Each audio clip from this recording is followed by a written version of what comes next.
Bloomberg Audio Studios. Podcasts, radio, news. You're listening to the Bloomberg Balance of Power podcast. Catch us live weekdays at noon and 5 p.m. Eastern on Apple CarPlay and Android Auto with the Bloomberg Business app. Listen on demand wherever you get your podcasts or watch us live on YouTube. President Trump on Truth Social, describing that Ukrainian President Vladimir Zelenskiy as a, quote, modestly successful comedian, then going on to describe him as, quote, a dictator without elections. Zelenskiy better move fast or he is not going to have a country left. Can't imagine how this is received by President Zelenskiy himself, Joe. That's true, who earlier had suggested that Donald Trump is peddling in Russian disinformation. Donald Trump goes on to write in that same post, Biden never tried. Europe has failed to bring peace, and Zelensky probably wants to keep the gravy train going, knowing that hundreds of thousands of Ukrainians, including thousands of civilians, have died since Russia's invasion. And it's where we start our conversation with Seth Moulton. The Democratic congressman from Massachusetts is with us, not only a combat Marine Corps veteran who served 4 tours in Iraq, but now a member of the Armed Services Committee in the House. Congressman, it's good to have you back here on Bloomberg TV and radio. Your reaction to the rhetoric following the opening of talks yesterday in Saudi Arabia, did this entire matter just take a turn to favor Russia at the table? Absolutely. Trump is siding with a murderous dictator. And I love you, Joe, but thousands of civilians didn't just die in Ukraine. They were killed. They were killed in a brutal, illegal war that Vladimir Putin started. And now the president of the United States is saying that Ukraine started the war, that we should side with Russia. I mean, this is akin to FDR suddenly coming out and siding with Hitler in World War II. Ronald Reagan must be rolling over in his grave, and it's unbelievable. It's just unbelievable that Republicans do not have the basic decency and simple courage to stand up and condemn the president for what he's saying. I hate to say it, but I serve with a lot of Republicans who are just absolute cowards. Well, sir, as we consider the role of various Republicans here, including someone who used to be part of the Republican minority in the Senate, Marco Rubio, the now Secretary of State, did say yesterday that both Ukraine and Europe would be brought to the table at some point in these negotiations, even if they weren't initially. Do you believe that to be true? No, because Marco Rubio doesn't speak for himself. He speaks for Donald Trump. And when Donald Trump says that they won't come to the table, then that's what Marco Rubio will do. So, no, I think that they'll come to the table at the end of the very end of the day, and be forced, or at least the Trump administration will try to force the Europeans and the Ukrainians to accept a deal that favors Russia. That's just everything on Putin's wish list. I mean, this is truly unbelievable. I know there are a lot of shocking things that have come out of this administration. A lot of the shocking things are things that Trump promised to do. So it's hard to say, a lot of Americans say, well, that's what the president promised. I don't think he ever promised in his campaign to side with a murderous dictator. It's unfathomable in American history. We talked before, Congressman, about the prospect of another Yalta. You clearly do not like what's going on right now. How should these talks proceed? These talks should proceed by bringing Ukraine and Russia together to negotiate a deal that restores the sovereign borders of Ukraine because they were illegally taken by Russia, that provides some form of restitution for the billions and billions of dollars in damage done to Ukraine and its economy, and some sort of restitution for the hundreds of thousands of innocents killed in this war, although we know very well they can never come back. But the idea that an American commander-in-chief would throw out all of that to side with Vladimir Putin is something that our Congress needs to come to terms with. His Republican supporters need to come to terms with. And, everyday Americans just walking around Massachusetts right now shouldn't ignore, because our safety, our national security is on the line when our commander-in-chief sells us out to the Russians. Well, as we consider what all we've heard, not just from the president himself, but from the likes of the defense secretary, Pete Hegseth, this notion that the U.S. is not willing to have peacekeeping forces on the ground to make sure that any kind of peace is lasting, that should be left up to Europe. Having been deployed yourself, Congressman, on multiple occasions, as Joe mentioned, should U.S. troops have to play that role? I'd like to think that they won't. But you absolutely don't take that off the table. I mean, at its best, that's just unbelievably dumb negotiating on behalf of the Secretary of Defense and the President of the United States. But what we're clearly seeing, and I suggested a few days ago, is this isn't just bad negotiating. This is negotiating on behalf of the Russians. That's what Trump and Hegseth are doing. They're negotiating on behalf of the Russians. As we spend time with Congressman Seth Moulton, the Democrat from Massachusetts, what will then be the answer, Congressman, from your Armed Services Committee? What are you hearing from your colleagues on the committee? What does the chairman want to do? I mean, look, my colleagues are in disbelief, but the problem is that they're silent. That's the problem. Republicans in Washington don't agree with this traitorous talk. They want to support Ukraine, but they're scared. They're just scared of Donald Trump. They're scared that they'll lose their precious little seat in Congress if they say anything bad about the president.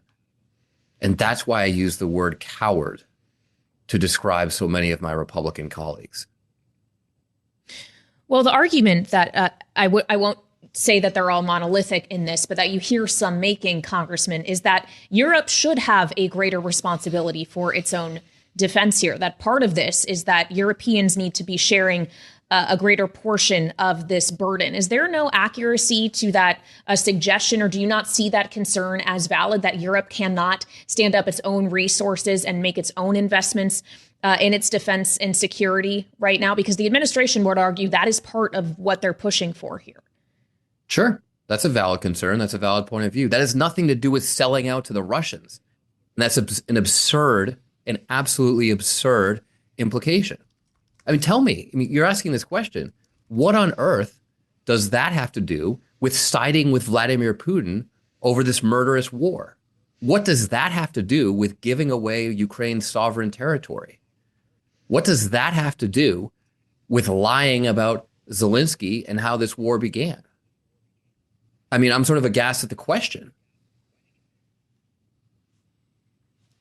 Well, I'm only suggesting that what you hear from the president, in part, is not just his language around Zelenskiy or around Putin or about his ability to be a deal maker, but also specifically about the U.S. financing that has been provided to Ukraine. It does seem the money here, Congressman, is an issue for him, and he would like to see Europe standing up more of that. Do you not think if Europe were to say, OK, we're all going to pay, or NATO specifically, 5% of our GDP, that is now our goal in terms of defense spending, that could make the president come around in some of these other ideas? No, I don't. I don't think so, because he's clearly shown that he's going to side with Russia. That's what he's shown. That's what everything here says. And let's be clear, he's also lied blatantly about European assistance. The Europeans have given more money to Ukraine than America has. He said that America has given $350 billion. It's not even close to that. So the president is lying through his teeth as he supports Vladimir Putin. No, I'm not naive enough to think that that will turn around. And the idea that that Europe should help pay for its own defense, that's something, first of all, it's an idea that President Obama put forward first, saying they should reach a 2% target. That's been the goal for a long time. It's not been 5%. I heard some of the European allies at Munich talk about getting to 5% as an ambitious goal. I'd like to see them reach that too. I agree. Europe should contribute more to NATO. I am not sitting here selling out to the Russians. Congressman, the DOGE is turning its attention to the Pentagon, as I'm sure you've heard, that a new directive to get rid of probationary employees that we have seen go through other agencies is in fact now heading for the Department of Defense. As a member of the Armed Services Committee, what are you hearing about this? How many people could be let go? And to what extent could that impact readiness? Look, I'm someone who's championed reform at the Pentagon for a very long time. But that's true. Reform isn't just throwing people out. Reform is being smart about how we modernize our defense, being smart about how we spend our money, and reducing bureaucracy. But just willy-nilly cutting a bunch of people whose jobs are critical for our national security, that's irresponsible. It's dangerous. And God forbid it leads to some attack on the United States that we're not prepared for, because the people who are supposed to be on the job watching for these signs and signals are no longer on the job because Elon Musk, an immigrant, came in and sat behind the Oval Office desk, even though he was unelected to do so, and decided to just willy-nilly cut a bunch of people out of government jobs. I mean, it's irresponsible. And, and yet somehow it's not surprising coming from a commander-in-chief who, let's not forget, dodged the draft himself. He was asked to go to Vietnam. He said, nope, some other American can go in my place. He faked an injury. And now he's hired this South African immigrant to sit with him behind the Oval Office desk and make decisions about our national security. Doesn't sound good to me. Shouldn't make you feel safe Congressman, at home, your family. I've had the opportunity to talk to you a lot of times since you became a member of Congress, and you don't seem like you're in a good place as a lawmaker or as an American. Oh, American. Is that the next 4 years for you?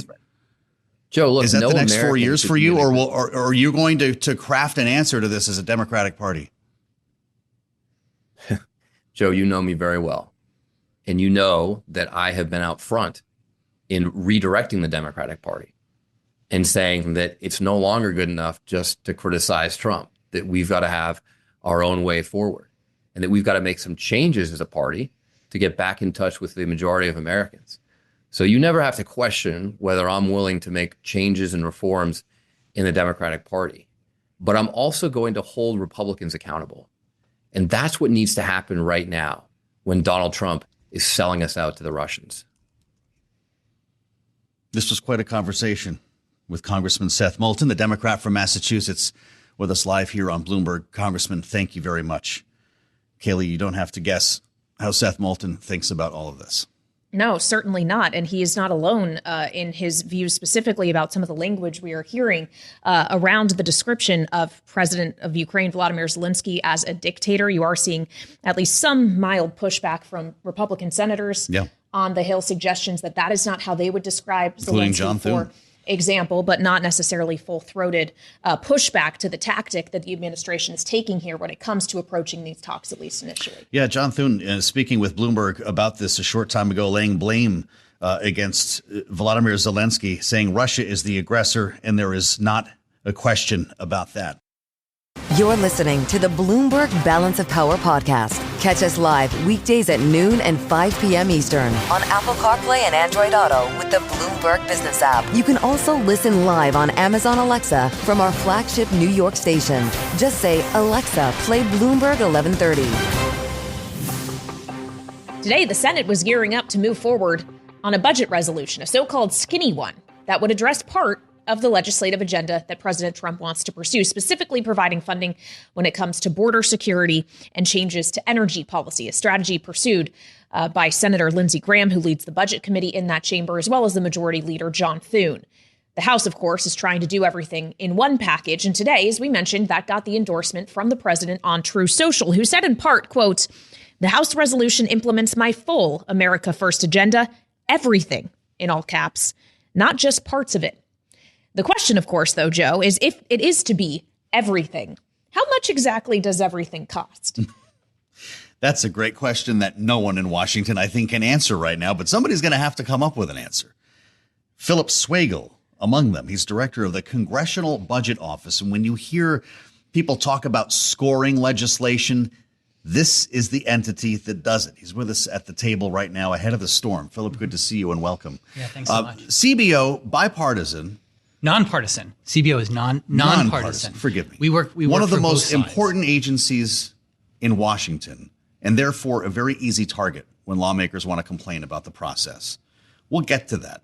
What are you doing right now as an organization when you're waiting for these massive bills to drop? I mean, are you doing exercises? How do you get ready for what's about to happen? No, very good. We're here to support the Congress. As I said, we're nonpartisan. Understood. We work for both chambers and both sides, and we support both the Republicans, the majority, and the Democrats, the minority. We've been working with the Congress, with members, with committees for months as they prepare for this legislation, and we're working with both sides. It's Chairman Graham, of course, in the Senate, Chairman Arrington in the House, and we're supporting them. We're supporting their staff, and that's just routine. As the committees of jurisdiction refine their legislation, we're going back and forth with them to provide them with cost estimates and other information.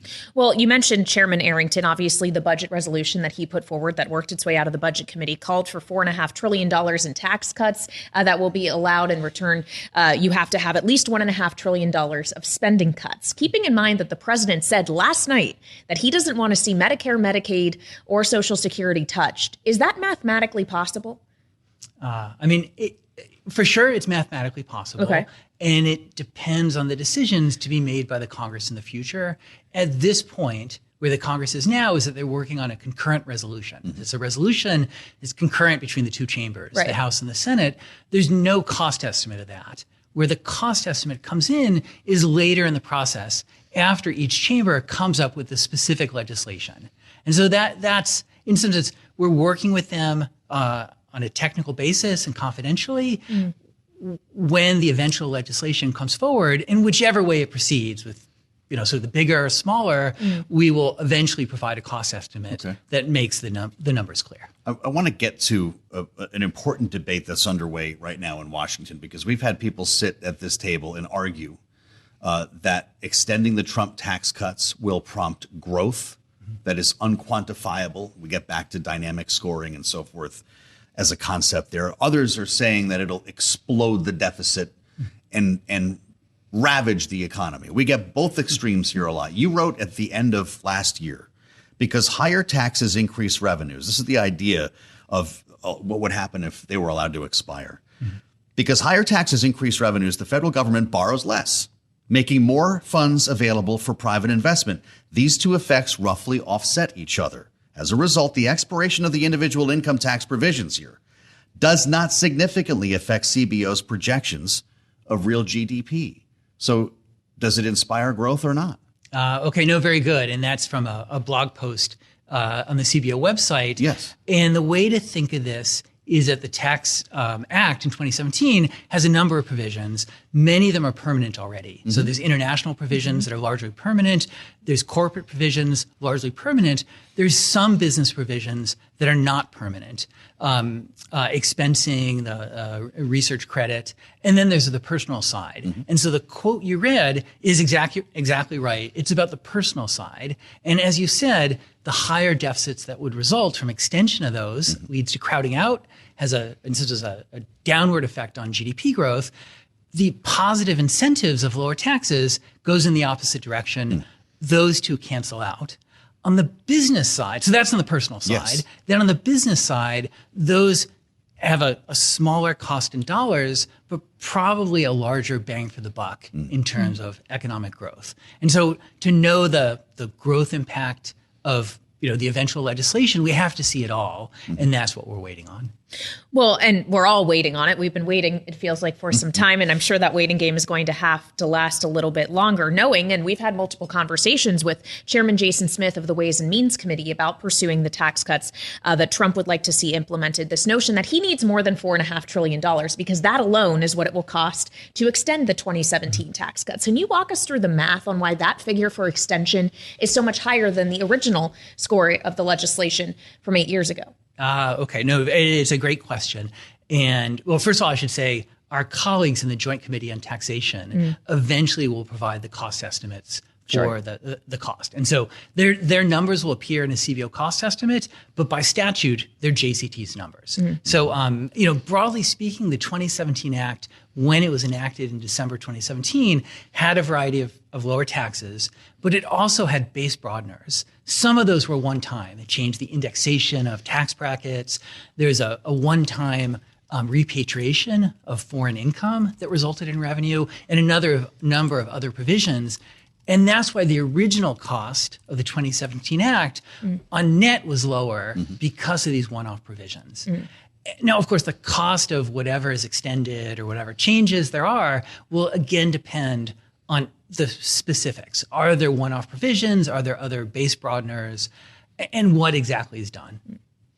So when you start talking about the process here, bring us behind the scenes just for a moment, because I picture stables of men and women wearing green visors going through rafts of legislation. I mean, just the amount of time required to read all of this is thousands of hours. How do you devour a reconciliation bill of that size? Now I'm sorry, I'm smiling at the green visor. that is our self-image. So, So we're on brand here. It's a positive here. Good. It's it's definitely a positive. It's what we do. We read the legislation line by line and word for word, and we work closely with congressional staff. And the committees are very helpful as they develop legislation. Yeah. We work back and forth. They provide us red lines. So you're seeing this as it's being written, though. You don't get this one night and you all have to go home and, that's and exactly each right. take a chapter. Yeah, and of course, look, there's going to be changes over time. There could be changes at the last moment, and we support the Congress. Whatever process is that does it, that's how we do it. I can give you an example from 2021. So this is the reconciliation that happened then in Build Back Better. At the end of the process by which Build Back Better passed the House, it was never enacted, but it passed the House. There are a number of members of the House who had questions about the legislation. And we gathered a bunch of us at CBO together in a conference room. We were still wearing masks. And, we'd all been vaccinated. Yeah. And we're on a conference call with dozens of members of Congress, and they're asking us questions. On page 72, line 7, you have this, the White House says that. What's the difference? And the right analyst from CBO, one of my colleagues, would get on the phone and the conference call and say, well, here's what it is, next member. And so that's the kind of in the weeds that we do if that's what members want. This is the good stuff, Kailey. This is literally how the sausage is made. At some point during that meeting, we took, this is going to sounds crazy in 2025 thinking about it, but we took our masks off and we're all like, wow, this is weird. That's what you look like. And it's just like, we do what we need to do to accomplish the mission. Well, I guess it's also a question of how your mission, having been completed, is actually received by some of the very same members that you're referring to. Obviously, you'll be well aware that the CBO has come under some criticism for the way in which it scores things. I mentioned the chair of the Ways and Means Committee, Jason Smith, earlier. This was him during our last conversation about the way tariffs should be or should not be involved in all of this. When you care about the fiscal health of the nation as a whole, you have to look at the possible influx of future revenues that could come from the president's trade proposals. An across the board 10% tariff, which the president did campaign on, an across-the-board tariff, that can bring in trillions of dollars. So those are things that you have to look at that can affect the fiscal health of the nation as a whole. But in the rules of reconciliation, CBO and joint tax will not allow those to be scored appropriately. So he's talking about how tariffs fit into the fiscal health of the U.S. overall, but because of the rules of reconciliation, the CBO and joint tax will not allow it to be what he described as scored appropriately. Weigh in on the appropriateness of the way all of this comes together, because even the Treasury Secretary says you can't view these two things in isolation, taxes and tariffs. Okay. No, and I agree with that. I agree with what Treasury Secretary Bessent said. It depends on how the tariffs are put in place.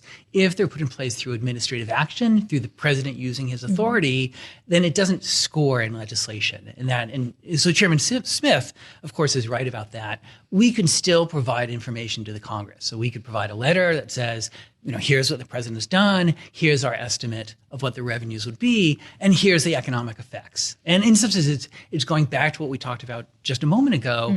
If we have revenue coming in that will reduce the amount of crowding out and boost GDP, and of course on the other side, the tariffs would reduce the efficiency of the economy, and that would go in the opposite direction with GDP. Right.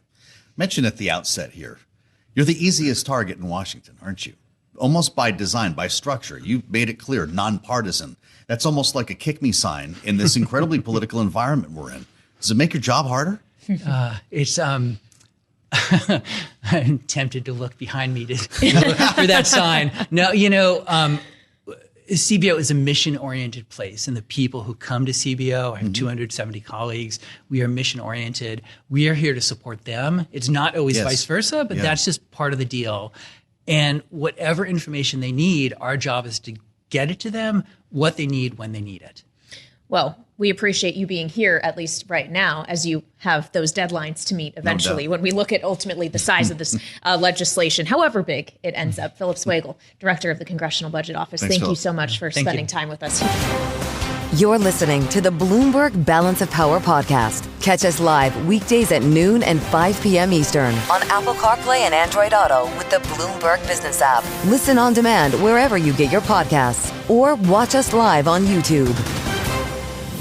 We're waiting for a ruling here. A federal judge set to scrutinize the Trump administration's attempt to throw out the corruption charges, the case against the mayor of New York, Eric Adams. Remembering yesterday that Hochul was holed up with city leaders trying to figure out the next move. She may, in fact, we're waiting for this ruling. Once that happens, may, in fact, move to oust Eric Adams. That's something that we'll be keeping tabs on for you here today.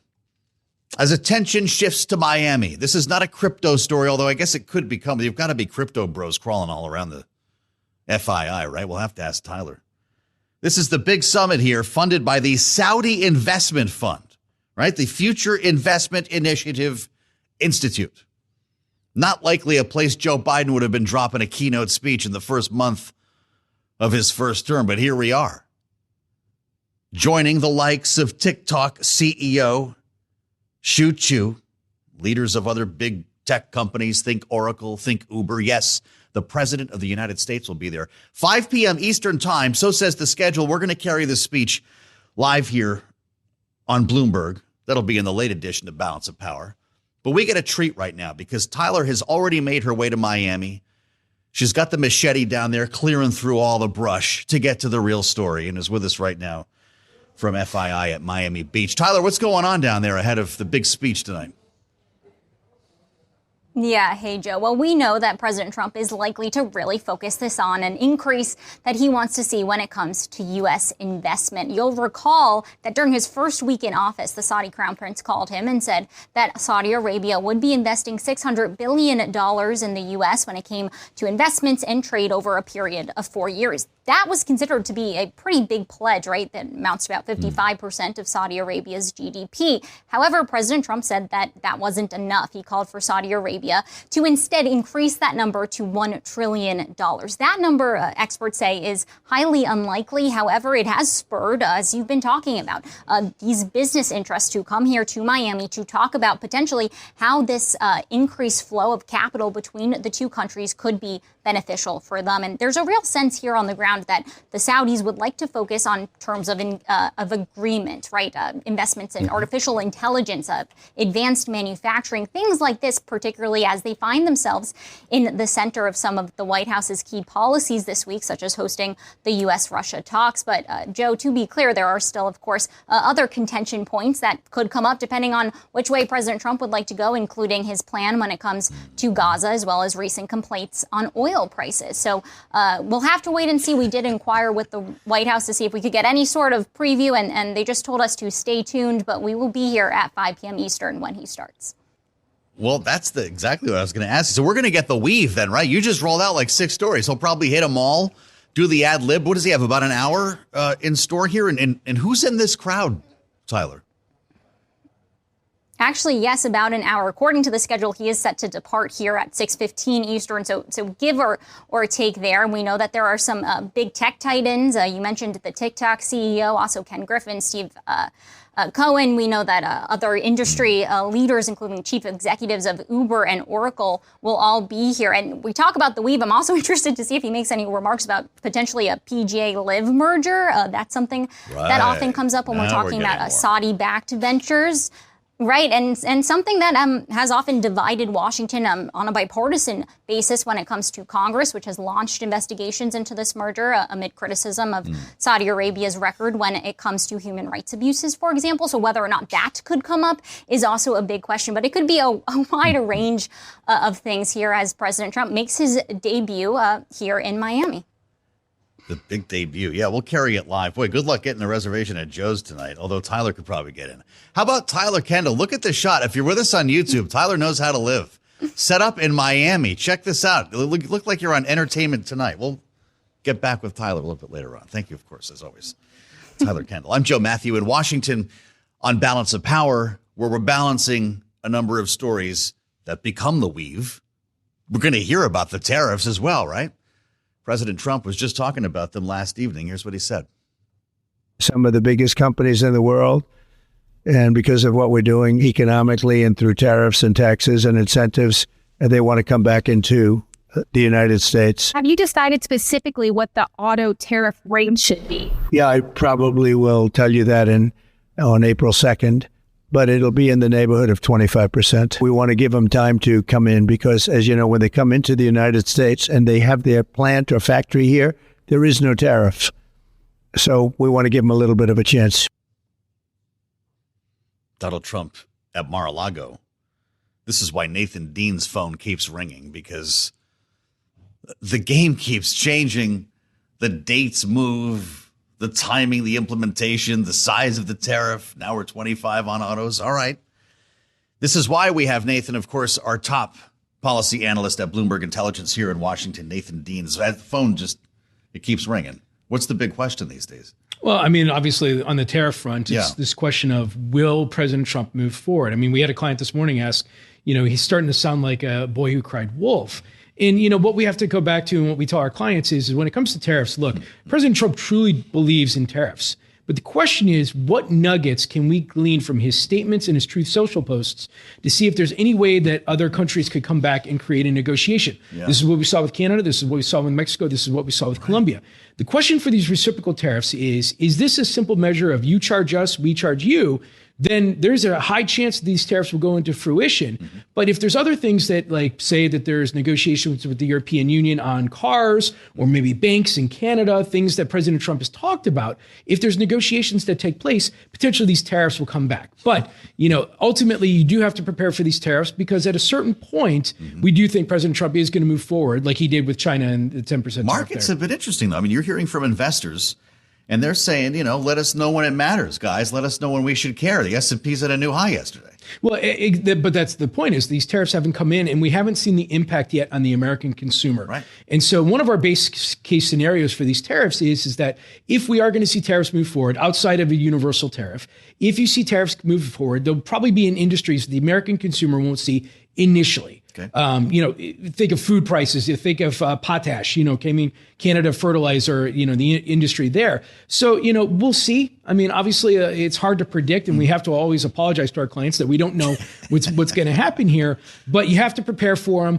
Always with the idea that these deadlines are not deadlines. These are self-imposed deadlines. Yes. And so President Trump can always come back and say, based upon my conversation with Prime Minister Trudeau or with the European Union, these tariffs have been pushed off. And so then we'll just fight, see that delay, and we'll have to deal accordingly with it. Well, it's interesting because tariffs were supposed to help pay for tax cuts. Remember, this is like before we even got to the election, never mind the inauguration. It was part of the argument. You got to have them all together, extend Trump tax cuts. Look at these beautiful tariffs they help to pay for because they raise a lot of revenue. We're working on the tax cuts now. In fact, there's a budget resolution that's moving. Well, we've got one in both sides, both chambers, House and Senate. Whether it's one big, beautiful bill or another, we could have a standoff. But aren't we missing a major component here if these are just threats? Yeah, when it comes to the reconciliation fight, we really don't care from a market perspective whether it's one big, beautiful bill or two bills. Right. What we care about are the tax cuts going to be dealt with? Is there $4.5 trillion worth of tax extensions? Yes. Is that going to add to the deficit, or is it revenue neutral or budget neutral? Mm-hmm. We won't know that until the Senate parliamentarian gets in there and we start to see what the offsets, whether it's the Inflation Reduction Act. So we're still probably about 2-3 months away from where the markets really want to start seeing the specifics. We don't think that, the House is going to be able to come up with a resolution, plan with specifics within Speaker Johnson's timeframe of April and May. Mm-hmm. I wouldn't be surprised if we had this conversation in July and we were talking about specifics then. But when it comes to tariffs, just note that if tariffs do go into the reconciliation discussion, then it becomes a congressional tariff, not a presidential tariff. Mm-hmm. And it sort of, handcuffs President Trump's ability to negotiate if it goes into the record. But again, we have never seen what's happened with the External Revenue Service that President Trump floated about earlier. We're actually going to have a conversation with the head of the CBO coming up in the next hour. The ability to score all this is impossible, right? Well, I mean, look, when you start talking about external factors like tariffs, the idea of dynamic scoring, we're not about to change the way we do this. No, and we're telling our clients, don't worry about the CBO scoring all that much. I mean, because ultimately, and Congress is going to figure out a way, or the Republicans will figure out a way to get it close to the Senate parliamentarian will approve it. Sure. The question is that will certain Republican lawmakers, go forth to pursue and vote for a reconciliation package that potentially could increase the deficit? Mm-hmm. If the CBO comes back and says, look, we see economic growth here, but the deficit is going to increase by $1 to $3 trillion because of this, can they get the votes in the House when you can only afford to lose 3 at the moment? Yep. Can you get the votes in the House? That's the more bigger question, is the political question, because if it looks like this is going to be increasing the deficit, the tariff question, the DOGE question could all be moot, because it comes down to those Republican lawmakers. Comes down to 3. Debbie Wasserman Schultz was on the other day to say we're just looking for 3 good Republicans. We'll see about that, because we have breaking news from New York. Looks like you're going to be able to maybe drive south of 60th Street again here and park your car. DOT confirms the Department of Transportation. If you're with us here on Bloomberg, I know this is important to you, especially if you're driving around New York, or maybe you're not driving around New York because of the congestion pricing. Confirming the termination of the New York congestion pricing program. This was a New York Post report, as you heard from Charlie Pellet a short time ago. Now it's a fat headline from the U.S. government. DOT confirming termination of congestion pricing program. Just another example of Donald Trump putting his finger on the scale here on the state level as well. Yeah, absolutely. That's the MO coming out of this White House. Nathan Dean, Bloomberg Intelligence. You're his client because he's with us here on Balance of Power. Thank you, Nathan. As always, we try to find our way forward on so many issues, from reconciliation, tax cuts, and tariffs. Coming up, we'll assemble our panel. Rick Davis and Kristen Hawn with us today, right here on Bloomberg. You're listening to the Bloomberg Balance of Power podcast. Catch us live weekdays at noon and 5 p.m. Eastern on Apple CarPlay and Android Auto with the Bloomberg Business app. You can also listen live on Amazon Alexa from our flagship New York station. Just say, Alexa, play Bloomberg 1130. The big sit down with not only Donald Trump, but Elon Musk. I guess they recorded this several days ago. It actually went to tape last week, talking about their relationship. They really do seem to love each other, my goodness, after listening to this conversation for a while. But also the work of the DOGE. Now, this got to be a little bit interesting, because the White House, since the interview was recorded, had to delineate in the courts that, well, Elon Musk doesn't actually run the DOGE, and he's a senior presidential advisor. But speaking for the apparatus here, Elon Musk talking quite a bit about the work that they're trying to do here, and the functions, as he calls it, of this entity. Listen to Elon Musk on Fox. One of the biggest functions of the DOGE team is just making sure that the presidential executive orders are actually carried out. And this is, I just want to point out, this is a very important thing, because the president is the elected representative of the people. So he's representing the will of the people. And if the bureaucracy is fighting the will of the people and preventing the president from implementing what the people want, then what we live in is a bureaucracy and not a democracy. Let's start there with our great panel today. Rick Davis is with us, Republican strategist, partner at Stonecourt Capital and Bloomberg Politics contributor, alongside Kristen Hawn, Democratic strategist and partner at ROKK Solutions. Kristen, Rick, great to have both of you here.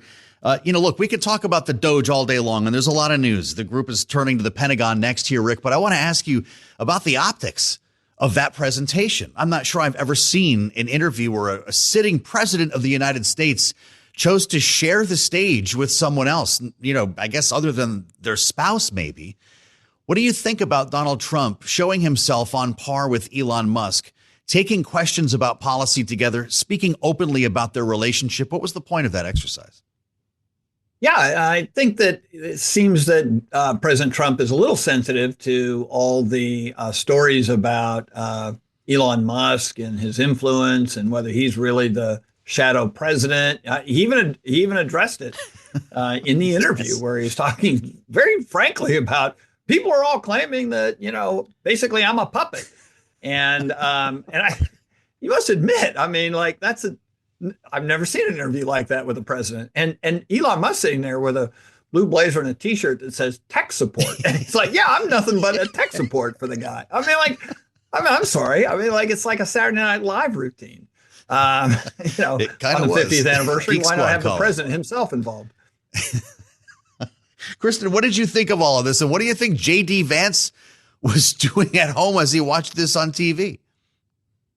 I don't know. Hopefully he's not watching this. I mean, it's interesting because, apparently Elon Musk's son doesn't seem to think that Donald Trump is the president either, if you believe what he whispered to him during that weird other press conference that they had. But at the end of the day, Elon Musk, if you try to wade through all the crazy and the weird, I mean, he's doing a lot of things that are having a massive impact. And he just says that he's being, transparent. And that we should believe him because he's tweeting things here and there, and there's crowdsourcing of information. But I can tell you that people, even inside these agencies, don't quite know what's going on. They ended up firing a number of people who were working on the bird flu epidemic on accident. So they're trying to hire them back now. So I'm not sure exactly what Elon Musk is referring to when he's talking about transparency. I saw Mitch Landrieu was doing former mayor of New Orleans was doing an interview earlier that made a lot of sense to me.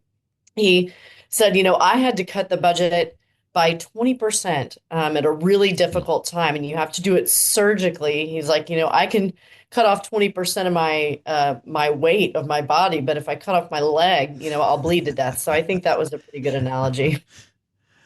A scalpel, not a chainsaw. Rick, I don't know if you saw the wall of receipts. You guys can both weigh in on this, but there has been a real public relations effort, not just in the interview last night, but to show what the DOGE is doing online. They're even debunking tweets and putting up cost cutting, but it hasn't always gone the way they hoped. As the New York Times reports, the cuts on the page amounted to about $16 billion in savings that were itemized here. Almost half of the line item savings could be attributed to a single contract for immigration and customs enforcement, an $8 billion contract, it said. Closer scrutiny found that was an $8 million contract. Rick, and so the receipts are leaving some people wanting. How important is it for DOGE to be transparent to the dollar figure here? Yeah, well, I think it's especially important now because I see, moving around the internet that I don't know if this is the case or not, but Elon Musk suggesting, hey, let's write everybody a $5,000 check as a dividend from all the hard work that we've done at DOGE. And, it just harkens back on, George W. Bush. We had a surplus when he took office and he decided to give everybody, a cut of that, and didn't make a material difference in most Americans' household budget, but it killed the surplus that the federal government had. And we immediately started deficit spending, which is where we've been ever since. So I'm a little confused because I read the same stories you do, Joe, whether or not this is a $6 billion savings or a $60 billion savings. That's a pretty big gap. You would think if they're doing all this work and you're taking all the shots for doing it, that you want to itemize what the taxpayers' benefits are.